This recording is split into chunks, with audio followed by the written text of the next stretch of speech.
So, when I'm shopping for a new gravity-fed water filter, for some reason, every now and then, I can't help but feel like I'm under attack by globalists. Now, you know that the globalists are filling our water with radioactive isotopes, fluoride, lead, mercury, arsenic. For some reason, this makes me uncomfortably angry. Like I'm being conditioned or something, and it just makes me want to buy a bigger, better water filter. Also, they have the ProPure Big, probably one of the best values out there. Anyway, once I've finished, I really feel like I've accomplished something.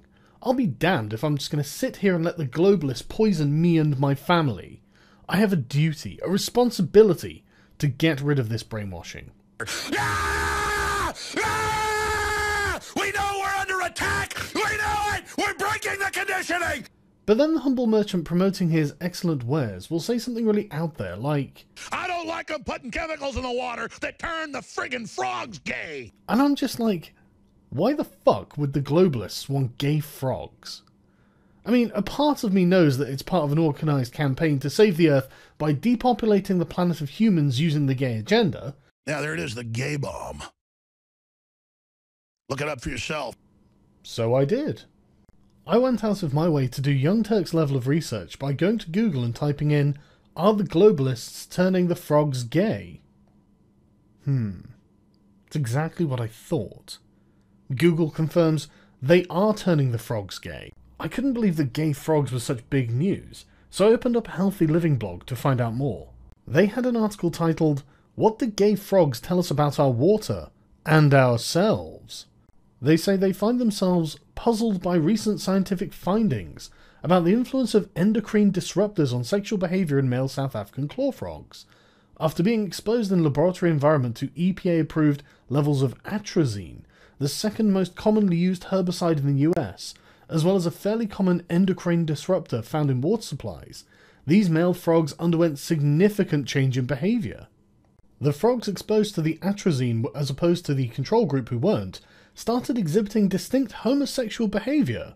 Not only did they engage in homosexual sex with one another, as the attending scientist Tyrone Hayes PhD said of the frogs, their behaviour became feminised.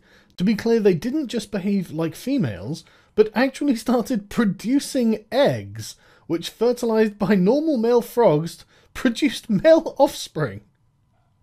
In general, if you go to an environment that's contaminated with atrazine, you find more hermaphroditic or abnormally developed males, and this hormone or endocrine disruptor, like others, poses significant risk to all populations, animal, human, homosexual and otherwise.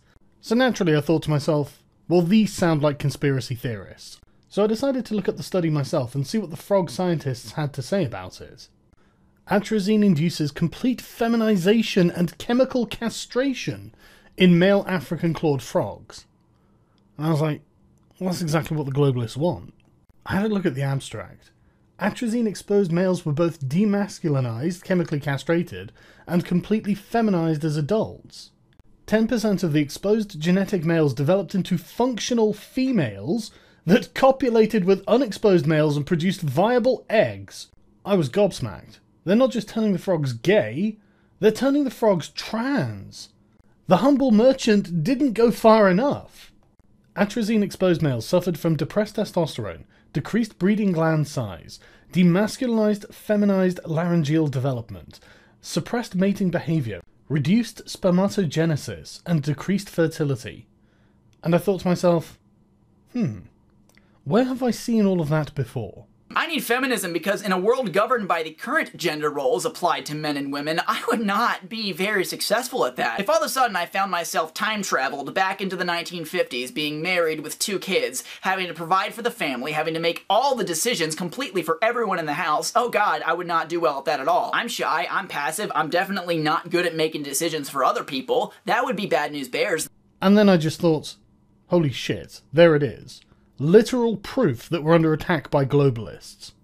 There's a frog genocide happening right under our eyes that's literally going to end in a gay frog orgy until the entire species is wiped out, and nobody cares.